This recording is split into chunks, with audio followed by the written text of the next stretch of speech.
लेकिन आज का मनुष्य एक प्लॉट ले लिया तो उसमें संतुष्ट नहीं, फिर 2 चाहिए, फिर 3 चाहिए, फिर 4 चाहिए, फिर 5 चाहिए। तो इस प्रकार उसकी जो है धन की दौड़ बढ़ती जा रही है और वो संसार में आसक्त है। चाहे कोई कितने ही बड़े पद पे हो, वो संसार में आसक्त है पूरी तरह से। और वो मूर्ख मनुष्य है जो इस संसार में आसक्त होकर कर्म कर रहे हैं। और जो सेवा कर रहे हैं वे भी सुन लियो भाई, जो सेवा कर रहे हैं, जो इस प्रकार सेवा कर रहे हैं कि सेवा मैं कर रहा हूं, वे भी मूर्ख मनुष्य हैं। सेवा भी जब ही लगेगी जब तुम्हारे अंदर ये भाव प्रकट होगा कि जो मैं सेवा कर रहा हूं वो परम पिता परमात्मा करा रहा है, मैं तो निमित्त मात्र हूं। जब तुम्हारे अंदर ये भाव उत्पन्न हो जाएगा तो तुम्हारी सेवा लगेगी। अगर तुम्हारे अंदर ये भाव उत्पन्न नहीं होगा तो तुम्हारी सेवा नहीं लगेगी। फिर तो वे नष्ट और भ्रष्ट हो जाते हैं मनुष्य। उन्होंने जो है अपना मनुष्य जन्म खराब कर लिया। उन्होंने जो है अपने अंदर प्रज्ञा बुद्धि उत्पन्न नहीं करी, विवेक बुद्धि उत्पन्न नहीं की। उन्होंने ध्यान नहीं किया, मेडिटेशन नहीं किया, और उन्होंने इस प्रकार कर्म नहीं किया कि जो करा रहा है वो परम पिता परमात्मा करा रहा है। तो मान के बैठ गए कि ये करा हम कर रहे हैं। भाई तुम ये स्वीकार कर लो कि जो करा रहा है वो परम पिता परमात्मा करा रहा है, उसको अर्पण कर दो तो कोई समस्या उत्पन्न नहीं होगी। अगर तुम इस प्रकार काम करना शुरू कर दोगे तो धीरे धीरे वो तो तुम्हारे अंदर प्रकट हो जाएगा। 15-20 साल में परिणाम आ जाएगा। ये कर्म योग की बात है यहाँ। और जो इस जगत से मोहित हैं और इस जगत को सत्य मान के बैठ गए हैं, वे ही मूर्ख मनुष्य हैं और वे ही फिर निम्न निम्न योनियों में प्रकट होते रहते हैं। फिर वो मनुष्य निम्न निम्न योनि में प्रकट होते रहते हैं, आवागमन उनका चलता रहता है। क्योंकि उनको जो ये मनुष्य जन्म मिला था उन्होंने ये अवसर खो दिया, उन्होंने अपने अंदर विवेक बुद्धि उत्पन्न नहीं करी। तो आज का मनुष्य बहुत आसक्त हो गया है संसार में, आसक्त होकर कर्म कर रहा है। 30 साल में बहुत आंकड़ा बदल गया। 90 के दशक में जो कुछ ठीक था, बिल्कुल जो बड़े बुढ़े थे वे इतनी आकांक्षा नहीं रखते, वो चलो ठीक है अपना काम चल रहा है, अपने स्वीकार कर लेते थे। लेकिन आज का मनुष्य तो जो है इतनी दौड़ लगी उसके अंदर, खा भी नहीं रहे। मैंने गांव में अपने यहाँ ऐसे बुढ़े देखे जो 60 साल के उनकी उम्र रिटायर होकर आ गए हैं और पेंशन ले रहे हैं 50,000 रुपये, लेकिन वो 100 रुपये के फल नहीं खाएंगे, कुछ खाएंगे नहीं। इतने कंजूस हैं, 100 रुपये के फल नहीं खाएंगे। वो अपने स्वास्थ्य का भी ध्यान रखेंगे लेकिन पकड़ बना रहे हैं। उस 50,000 की पेंशन को जोड़ते रहेंगे और फिर इकट्ठे होकर चलो प्लॉट ले लो। अरे भाई अपने अंदर विवेक बुद्धि उत्पन्न कर। 10 साल बाद तेरी मौत आने वाली है, तू इकट्ठा कर रहा है धन, 10 साल बाद तेरी मौत आने वाली है, तूने कोई कर्म नहीं किया तो तू जगत बादशाह तो कर्म कर रहा है। तो कुछ परमात्मा का कार्य कर रहे हैं। भगवान यही कह रहे हैं कि इस प्रकार काम कर, मनुष्य जाति की सेवा कर, कुछ सेवा कर ले। ये 10 साल तुम्हारे पास बचे हैं रिटायरमेंट के बाद, उस 10 साल में सेवा कर लो और इस प्रकार सेवा करो। भाई जो करा रहा है वो परम पिता परमात्मा करा रहा है, उसको अर्पण कर दो। तो मनुष्य बहुत आसक्त है इस जगत में और वो आसक्त इसलिए हो गया कि वो कुछ कर नहीं रहा है। उसकी जो ऊर्जा एनर्जी है ना, वो नीचे के 2 चक्रों पे अटकी हुई है, मूलाधार चक्र पे और स्वाधिष्ठान पे। तो मूलाधार का स्वभाव है निरंतर काम का चिंतन। अगर कोई स्त्री हो चाहे पुरुष हो, जिसका प्राण मूलाधार पर रहेगा तो निरंतर उसके अंदर काम का चिंतन चलेगा। स्त्री के अंदर पुरुष का चिंतन चलेगा और पुरुष के अंदर स्त्री का चिंतन चलेगा, हर स्त्री को देख के और हर पुरुष को देख के। तो ये मनोविज्ञान था हमारा, जो कुंडली मनोविज्ञान था प्राण का, वो यही था। और जब हमारा प्राण स्वाधिष्ठान चक्र पर रहेगा तो निरंतर उसके अंदर धन का चिंतन चलेगा। चाहे स्त्री हो चाहे पुरुष हो, उसके अंदर निरंतर धन का चिंतन चलता रहेगा। वो धन पर पकड़ बना के बैठ जाएगा। तो आज का मनुष्य जो बैलेंस में नहीं रहे, वो इन 2 चक्रों पर अटका हुआ है, इसलिए पिटता फिर रहा। भाई गांव का बुढ़ा जो है 50,000 रुपये घर में पेंशन दे रहा है और बच्चों की गाली सुन रहा है, पिट रहा है, उनसे पिटता फिर रहा है, सब जगह उसकी बेइज्जती हो रही है। लेकिन वो वहां से निकलता नहीं, क्योंकि निकल इसलिए नहीं रहा क्योंकि वो जगत में आसक्त हो गया, पशु की बात थी। और उसके अंदर ये अहंकार उत्पन्न हो गया, जो सबसे निचले लेवल का अहंकार है। वो अपने आप से बड़ा किसी को ज्ञानी भी नहीं मानता। भाई जो ऐसे मनुष्य है जो जगत में आसक्त हो गए, हम तो उनसे बात करते थे या कुछ समझते थे, लेकिन अगर कुछ बात करते थे तो वो हमें अज्ञानी बांटना शुरू कर देते थे। तो वो जगत में आसक्त है, 2 चक्रों पर उसका विज्ञान है। लेकिन अगर कोई मणिपुर चक्र पर रहेगा तो बैलेंस में रहेगा, वो बात सुन लेगा और वाइब्रेशन ही पकड़ लेगा। तो जो पहले बड़े बुढ़े थे वो हमारे मणिपुर चक्र पर रहते थे, उनके अंदर इतनी वासना उत्पन्न नहीं होती थी, संसार के प्रति उनकी पकड़ नहीं थी और वो बैलेंस में रहते थे। तो वे सुनते भी थे, और उनके पास कोई आध्यात्मिक आदमी जाता तो सुनते भी थे बात। वो अहंकार नहीं करते थे, उसको ज्ञान नहीं बांटते थे। तो इसलिए जो साधारण लोग हैं वो अपने घर में पड़े रहते हैं, तो ध्यानी लोग हैं चुप, वो निकलते नहीं। अब उन्होंने देख लिया क्योंकि जगत का हाल जो है बहुत बुरा हो गया। जो भारत के आदमी है इनके अंदर वो अहंकार उत्पन्न हो गया, जो सबसे निचले लेवल का अहंकार है, जो पशुओं के लेवल का अहंकार है। वो अपने आप से बड़ा ज्ञानी नहीं मानेगा, क्योंकि वो दो चक्रों पर भटका हुआ है। और ये मनोविज्ञान है, हमने पढ़ लिया, जिसका प्राण मूलाधार पर रहेगा, निरंतर उसके अंदर काम का चिंतन चलता रहेगा। हर स्त्री को देखकर काम उत्पन्न होगा उसके अंदर, चाहे उसे कोई घर में स्त्री है, चाहे कोई बाहर स्त्री है, उसके अंदर हर स्त्री को देख के मन के अंदर विचार उत्पन्न होंगे, उसको भोगने की चेष्टा होगी। ये मनोविज्ञान है, तुम रोक नहीं सकते जब तक तुम उस प्राण को अपने लेवल पर लेकर नहीं आओगे, मणिपुर चक्र पर लेकर नहीं आओगे। और मणिपुर चक्र पे हमारा प्राण जब भी आएगा जब तुम 1 या 2 घंटे ध्यान साधना शुरू कर दोगे, मेडिटेशन शुरू कर दोगे, या मंत्र जाप भी कर लोगे। अगर तुम कोई मंत्र जाप भी कर लोगे 1 घंटे बैठ के, तो तुम्हारा जो है लेवल पे जाएगा। कि जो इस संसार में लगे हुए हैं, जिनके अंदर विवेक बुद्धि नहीं है, चाहे वो कितने बड़े पद पे जो अधिकारी बैठा है, वो मूर्ख मनुष्य है, वो मंद बुद्धि मनुष्य है, वो अज्ञानी है। जो इस संसार से मोहित हो गया है और इस संसार से मोहित होकर कर्म कर रहा है, वो अज्ञानी है, वो मूढ़ मनुष्य है। तो अपने अंदर विवेक उत्पन्न करो, और विवेक उत्पन्न करके इस मार्ग पर लग जाओ। तुम क्या दिक्कत है अगर तुम 1 घंटे मेडिटेशन कर लो? अगर 1 घंटे तुम मेडिटेशन कर लोगे, सुबह कर लोगे, शाम को कर लोगे, तो कम से कम तुम अपने लेवल पे तो रहोगे। तुम्हारे अंदर जो बीमारी उत्पन्न हो रही है, ये हार्ट अटैक उत्पन्न हो रहे हैं, मनोरोग उत्पन्न हो रहे हैं, बीपी की समस्या हो रही है, तो ये उत्पन्न नहीं होगे। क्या दिक्कत हो जाएगी अगर तुम 1 घंटे का समय निकाल लोगे? तुम्हारा पैसा बच जाएगा। ये जो पैसा तुम्हारा डॉक्टरों पे जा रहा है, इस पैसे को कहीं अपना सदुपयोग करियो, अपने शरीर में लगाइयो, या ध्यान साधना में इस्तेमाल करियो इसको। फिर सभी प्राणी प्रकृति को प्राप्त होते हैं। प्रकृति के जो 3 गुण ये कार्य कर रहे हैं, प्रकृति के बस हो गए, कर्म कर रहे हैं, और सभी प्राणी प्रकृति को प्राप्त हो जाते हैं। अर्थात अपने स्वभाव के परवश हुए कर्म करते हैं, और जो उनका स्वभाव है उसके अनुसार भी कर्म करते हैं। बस जिसका स्वभाव है, जो सत्वगुणी समाज में चला गया, क्या वो सत्वगुणी कर्म करेगा, और रजोगुणी समाज में चला गया तो रजोगुणी अहंकार प्रकट हो गया उसके अंदर, तो रजोगुणी कर्म करेगा। और अगर वो तमोगुणी समाज में चला गया तो तमोगुणी अहंकार उसके अंदर प्रकट हो गया, तो तमोगुणी कर्म करेगा। ये प्रकृति के वश में हो गए, वो कर्म कर रहे हैं, और प्रकृति के 3 गुण हैं, ये उससे कर्म करा रहे हैं। और जिसका स्वभाव जो हो जाता है, वो अपने स्वभाव के अनुसार ही कर्म करते हैं। ये प्रकृति के 3 गुण के तरंगे हैं, शरीर को गुलाम बना लेती है और गुलाम बना काम करवाती हैं स्वयं। मनुष्य स्वयं कुछ नहीं करता, ये प्रकृति के 3 गुण के तरंगे जो हैं ये कर्म करा रही हैं उससे। और ज्ञानवान भी अपनी प्रकृति के अनुसार चेष्टा करता है, फिर इसमें किसी का हट क्या करेगा।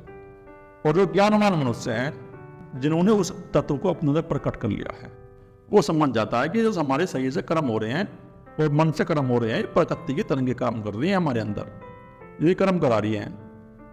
तो उसके अंदर बुद्धि उत्पन्न हो जाएगी, तो वो आसक्त नहीं रहेगा। उसने अपना अहंकार नष्ट कर दिया, वो अहंकार बीच में जो था उसने उसको हटा दिया, तो जगत में फिर आसक्त नहीं रहेगा, स्वीकार कर लेगा।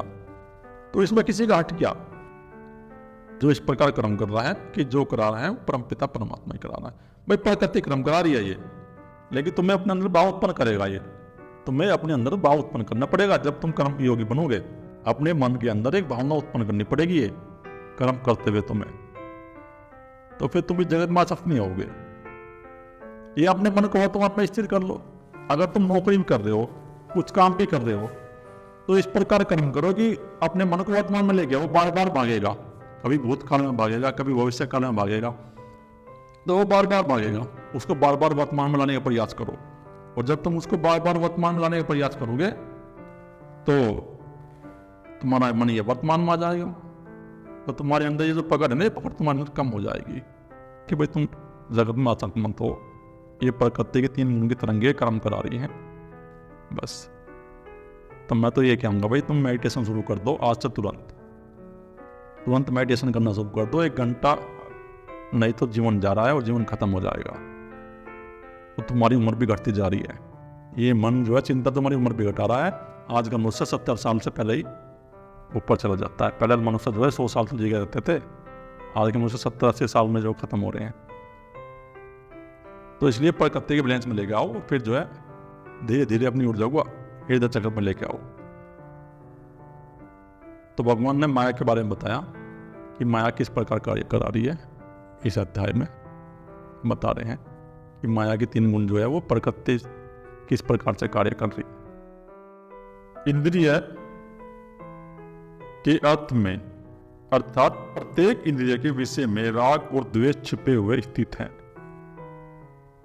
तो हमारे मन के अंदर ये जो राग और द्वेष चलते हैं ना, वो इंद्रियों के माध्यम से ही चलते हैं। जब हम अपने इंद्रियों के माध्यम से किसी को देखते हैं या अपने कानों से कोई बात सुनते हैं, तो इस प्रकार जो हम अपने इंद्रियों से ग्रहण करते हैं वो हमारे मन के अंदर चले जाते हैं विचार के रूप में, और फिर हमारा मन राग और द्वेष की विचार करने लगता है कि अर्जुन, ये राग और द्वेष इंद्रियों में ही छुपे हुए रहते हैं। मनुष्य को उन दोनों के वश में नहीं होना चाहिए। तो हमें इनके वश में नहीं होना चाहिए, हमें इनको अपने वश में करना चाहिए। ना तो हमें इंद्रियों के वश में होना चाहिए और ना ही हमें अपने मन के वश में होना चाहिए। हमें अपने मन को अपने अधीन रखना चाहिए, और जब हमारा मन हमारे अधीन रहेगा तो हमारी जो इंद्रियां हैं ना, ये अपने आप ही हमारे अधीन हो जाएंगे, क्योंकि वे दोनों ही इसके कल्याण मार्ग में विघ्न करने वाले महान शत्रु हैं। तो ये दोनों जो है ना, जो कल्याण का मार्ग है, जो अध्यात्म का मार्ग है, उसमें ये विघ्न उत्पन्न करने वाले महान शत्रु हैं दोनों। तो इसलिए मनुष्य को अपनी इंद्रियों को अपने वश में करना चाहिए और उनको अपने अनुसार चलाना चाहिए। पर ये जब ही होगा जब हम ध्यान साधना करेंगे, और ध्यान साधना करके धीरे धीरे अपने मन के विचार खाली करना शुरू कर देंगे। जब हमारे मन के विचार खाली होना शुरू हो जाएंगे तो हमारी इंद्रियां धीरे धीरे हमारे अनुकूल होनी शुरू हो जाएंगी। तो भगवान कह रहे हैं कल्याण के मार्ग में एक शत्रु हैं।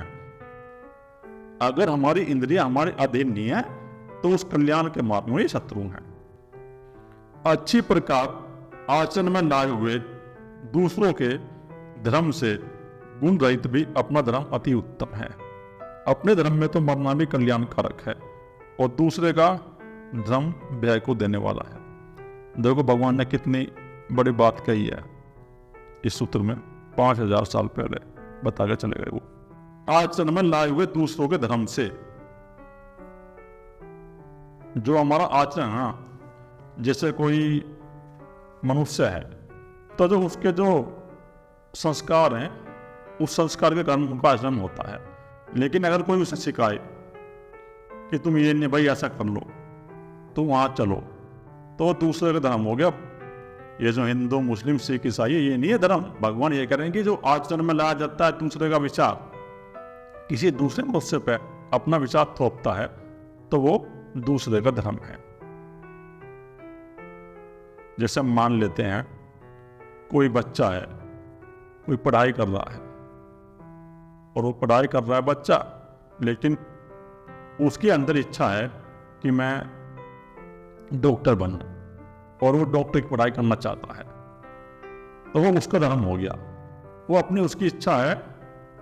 लेकिन अगर उसके माँ बाप हैं, वे उसको कहे कि तुम डॉक्टर नहीं बनो, इंजीनियर बनो, और उसको जबरदस्ती उसको मार्ग पर लगाए, तो ये दूसरे के विचार हो गए फिर कि भाई तो अपने विचार दूसरे मनुष्य के ऊपर मत थोपो। अगर कोई बच्चा डॉक्टर बनना चाहता है तो उसे डॉक्टर बनने दो।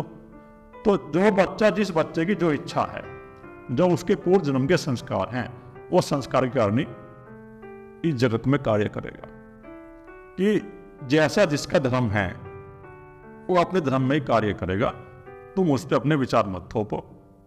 तो समाज में ये हो रहा है आजकल कि माँ बाप अपने बच्चों को अपने विचार थोपते रहते हैं, लेकिन भगवान ये बता के चले गए पहले ही कि अपने विचार किसी बच्चे पे मत थोपो। हाँ, अगर वो कोई गलत काम कर रहा है तो उसको समझाओ और डांटो, लेकिन अगर वो अपने मार्ग में ठीक है, वो पढ़ाई कर रहा है, और जो जिस प्रकार की वो पढ़ाई करना चाहता है उसे करने दो। तो ये समस्या होती है अध्यात्म में। अगर कोई पूर्व जन्म का साधक है तो वह अध्यात्म में चलना चाहता है, लेकिन समाज और घर के लोग उसकी टांग खींचते रहते हैं, हटाते रहते हैं। हालांकि वो निकल जाता है, संस्कार इतने पर्पल होते हैं, फिर भी वो निकल जाता है, लेकिन ये दूसरे का धर्म है, ये दूसरा जो विचार दे रहा ना उस साधक को, तो ये उसके विचार हो गए। तुम्हें दूसरों को धर्म मिलना चाहिए, जो तुम्हारा अपना धर्म है, जो तुम्हारा अपना कर्तव्य, जो तुम्हारा अपना विचार है, तुम्हें उस पर चलना चाहिए। दूसरा मनुष्य तुम्हें कुछ भी कहे, भाई साधना के मार्ग में मत चलो, तुम्हें दूसरे मनुष्यों की बातों में आना ही नहीं है। जो तुम्हारा अपना मार्ग है, तुम अपने मार्ग में अग्रसर रहो, किसी की बात मत सुनो। जब तुम इस प्रकार करते हुए कर्म करोगे तो तुम्हारा मार्ग उन्नत हो जाएगा। कि दूसरे के विचार को ज्ञान करने से अच्छा है तो मरना भी ठीक है, कि दूसरों के विचार ज्ञान करने से तो अगर तुम मर भी जाओ ना तो वो भी ठीक है, लेकिन वो भी कल्याणकारक है, लेकिन तुम दूसरों के विचार ज्ञान मत करो। तो बच्चा जो अपने अनुसार चल रहा है उसको चलने दो, जो वो अपना जिस लाइन में वो चल रहा है, अगर वो आध्यात्मिक मार्ग में ठीक है, अगर वो इंजीनियरिंग मार्ग में तो ठीक है, उसके ऊपर आप जबरदस्ती अपने विचार मत थोपो। और जबरदस्ती अगर तुम उस पर अपने विचार थोपोगे तो वो परेशान रहेगा, और परेशान हो गया वो डिप्रेशन में आ जाएगा। डिप्रेशन की समस्या इसलिए बढ़ती जा रही है कि माँ बाप भी जो है अपने बच्चों पर अपने विचार थोपते जा रहे हैं। अगर इस समस्या का समाधान करना तो बच्चों को मेडिटेशन कराओ 1 घंटा, और उन पर अपने विचार मत थोपो। जिस मार्ग में वो चलना चाहे उसको चलने दो, उसको रोको मत। अपने ही विचार के अनुसार चले वो, जो उसके अपने विचार हैं, जहां उसके संस्कार उसे ले जा रहे हैं, तो वो अपने संस्कार के अनुसार ही चले, लेकिन दूसरों के विचार ग्रहण न करे। क्योंकि अगर वो दूसरों के विचार ग्रहण करना शुरू कर देगा तो उसका मन पे उन्नत नहीं होगा। उसके मन में शंका रहेगी, यार ये मैं ठीक कर रहा हूँ नहीं कर रहा हूँ, मेरी इच्छा तो वहाँ थी जाने की, लेकिन ये समाज के लोग या घर वाले मेरे पे प्रेशर कर रहे हैं और मुझे ज़बरदस्ती इस मार्ग पर जोर लगा रहे हैं। तो ये उसके अंदर प्रेशर रहेगा। ये दूसरों के विचार ग्रहण करने से तो अच्छा मरना ठीक है, लेकिन तुम दूसरों के विचार ग्रहण मत करो। वो भय देने वाला है, वो भय दे गई। भाई अगर हम आध्यात्मिक मार्ग में चल रहे हैं और लोग हमारे से कह रहे हैं भाई यहाँ मत जाओ, यहाँ कुछ नहीं लगेगा तुम्हारे हाथ, यहाँ तुम्हारा पतन हो जाएगा, तो हमारे अंदर भय उत्पन्न हो जाएगा। भय उत्पन्न होगा कि यार ये बंदा ठीक तो नहीं कह रहा। और कुछ साधक ऐसे हैं कि उनकी बातों में आकर उस मार्ग से विचलित हो जाते हैं और अपना मार्ग छोड़ देते हैं। परंतु जो साधक विवेकवान है, जिस साधक के अंदर विवेक बुद्धि है, प्रज्ञा बुद्धि है, तो वो विचलित नहीं होगा, वो अपने मार्ग पर चलता रहेगा, वो किसी की बातों से विचलित नहीं होगा। ऐसा साधक जिसके अंदर विवेक बुद्धि है। और जिस साधक के अंदर विवेक बुद्धि नहीं है तो विचलित हो जाएगा, वो समाज की बात में आ जाएगा, वो समाज की बात में आके वो मार्ग छोड़ के भाग जाएगा। वो 4-5 साल साधना की उसने, 10 साल साधना की, साधना करके वो भाग जाएगा, विचलित हो जाएगा वो। तो अध्यात्म मार्ग का एक ये भी है कि अध्यात्म मार्ग में ऐसे भी नहीं लगना चाहिए। क्योंकि कई बार ऐसा हो जाता है कि हम किसी की बात सुन लेते हैं और बात सुन के हमारे अंदर वैराग्य उत्पन्न हो जाता है, वो क्षणिक वैराग्य उत्पन्न होता है, और फिर हम एकदम फैसला ले लेते हैं अब तो हम इस मार्ग पर चलेंगे, और तुरंत ही फिर वो संन्यास ले लेते हैं। तो ऐसा भी नहीं करना चाहिए, धीरे धीरे समझना चाहिए इस मार्ग को। धीरे धीरे समझोगे तो तुम्हारा ये मार्ग उन्नत होगा, और धीरे धीरे नहीं समझोगे तो तुम्हारा मार्ग ये उन्नत नहीं होगा। एकदम ही फैसला लेना ठीक नहीं है, क्योंकि फिर पतन हो जाता है उनका। जो क्षणिक वैराग्य वाले हैं उनका सबका पतन हो जाता है। जितने भी क्षणिक वैराग्य वाले साधु महात्मा हैं उनका सबका पतन होता है। तो विवेक बुद्धि, चलो देखो, अध्यात्म को देखो, समझो, और अपने सदगुरु के अनुसार अपनी साधना करो। भाई इस मार्ग में सदगुरु का होना बहुत जरूरी है, अध्यात्म मार्ग में। क्योंकि अगर सदगुरु नहीं होगा तो तुम मार्ग से विचलित हो जाओगे, भटक जाओगे। वो तुम्हें साथ देता रहेगा, चलते रहो चलते रहो चलते रहो, ठीक है ठीक है। क्योंकि बाकी जो संसार के लोग हैं वे तुम्हारी टांग खींचने में लगे हुए हैं।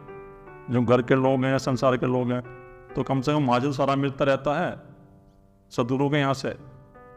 तो इसलिए सदगुरु का होना जरूरी है। और उनकी वाइब्रेशन भी काम करती है।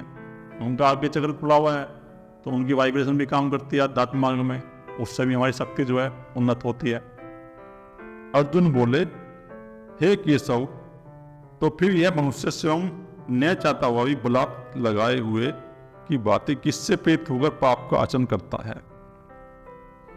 तो अब अर्जुन ने प्रश्न किया है भगवान से, तो भगवान मुझे एक बात बताओ, ये जो मनुष्य हैं ये पाप क्यों कर रहे हैं, किससे प्रेरित होकर पाप करते हैं? इनके अंदर जो पाप की भावना है, दूसरों के मारने की भावना है, आपराधिक कार्य करने की भावना है, किसी का धन छीनने की भावना है, लूटने की भावना है, तो इनके अंदर ये कहाँ से उत्पन्न हो रही हैं और ये पाप क्यों करते हैं? कौन सी शक्ति है जो इनसे इस प्रकार पाप कराती है?